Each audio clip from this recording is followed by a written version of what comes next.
What's up everybody and welcome back to the Blame Game. It's a fresh new season and no better way to commemorate that than keeping the show the exact same. Now if you're not familiar with what I do here, I'll be looking at the top Reddit comments and the post-game discussion threads and deciding if the blame there is justified or not. I got a long episode, so let's get right into it. Let's get the elephant out of the room right away and talk about Echo Fox's Keith. Echo Fox had a number of close games off the back of Acadian's great early games, but ultimately all his hard work was undone by his teammates. Most frequently, Keith, who got roasted by the community. Oh boy, Keith. Obviously the community is right with this one. I tried to look for a positive way that I could spin this for Keith because I really like the guy and he's a sweet guy, but there's just no redeeming part to his play this weekend. There's the clear positioning errors both in and out of team fights where he is constantly getting caught out. I hoped I could dig up some redeeming hidden stat for him, but he's at the bottom of nearly every category. Ultimately, all I can do is say, please don't go too hard on him. I think he feels bad enough as it is. Now, this might sound hypocritical coming from me, given some of the stuff I said over the weekend, but I think there's a difference between trying to be humorous and entertaining for viewers, or you guys posting funny stuff on forums and actively attacking him on social media. Don't do that. Our next topic comes to us from TSM vs C9. TSM started the season off uncharacteristically flat, getting destroyed 0-2. What's even more surprising is the fact that the most critiqued member in the Reddit comments was Bjergsen himself, usually the pillar of the team. Was this series actually that horrible though? Let's start with game 2 and work our way backwards. Unlike what some people were saying in the comments, Cat and most assassins actually are a good matchup into Syndra.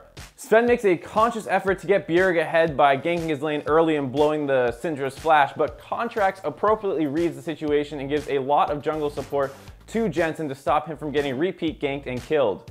After level 6 rolls around, Bjergsen makes an uncharacteristic series of mistakes. He doesn't respect where Contracts could be on the map and greeds out pushing a wave.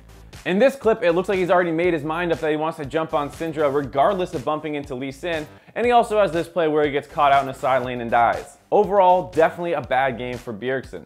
Game 1 actually felt a lot more like C9 was just controlling Bjergsen with smart decisions rather than Bjergsen's bad play limiting them himself. This time he is playing the Syndra versus the Assassin, and once again the jungler visits the lane early for the Assassin to help try and snowball the lane, this time getting both of Bjergsen's summoners out. This in turn of course forces Bjergsen to play safer than he'd really want to pre-6 when his bullying potential is the strongest, and post-6 TSM's bot lane is getting destroyed so hard that both jungler attentions get pulled down there.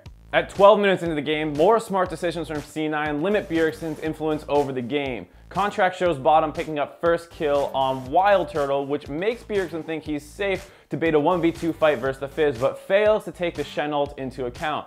Once again, C9 is able to outplay him and pick up a couple kills.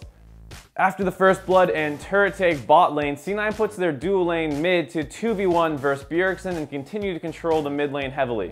Overall, I wouldn't say this was a horrible series by Bjergsen. He definitely had one bad game, but I think the other one was just more C9 playing around him very well.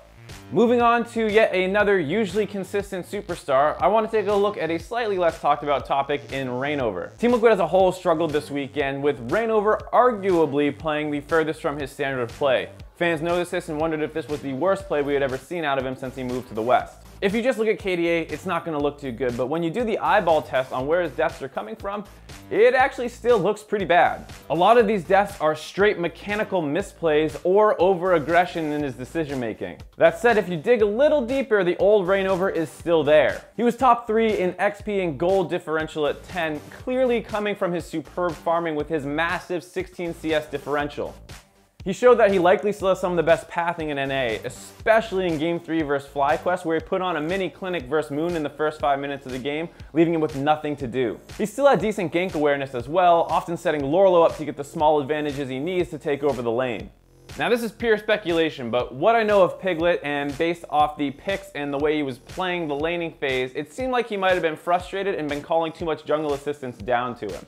Either way, I expect that ReignOver's play this weekend to be the exception for Spring Split, not the rule. This week's unsponsored High Five Comment of the Week award goes to... Hold on here. How is this show still unsponsored? It's doing well. I'm clearly an amazing businessman, so the brands just must not get it.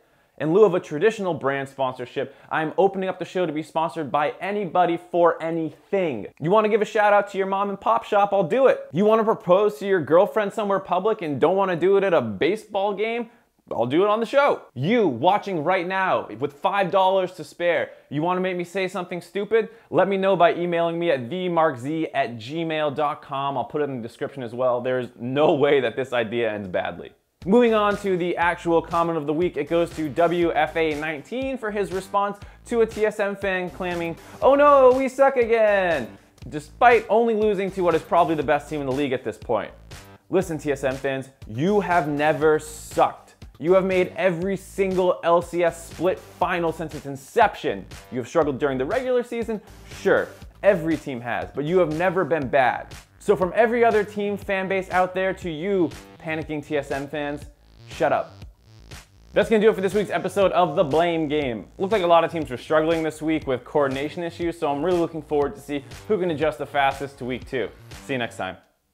I'm doing the NA analyst desk and casting the collegiate and challenger scenes, as well as doing the PLT show with Skara and this one, as well as trying to stream more often with my roommate at night. So if you're trying to follow all that stuff, it's kind of all over the place, so you can follow my Twitter for any updates, and I'll try and be more active on there. I appreciate the follow.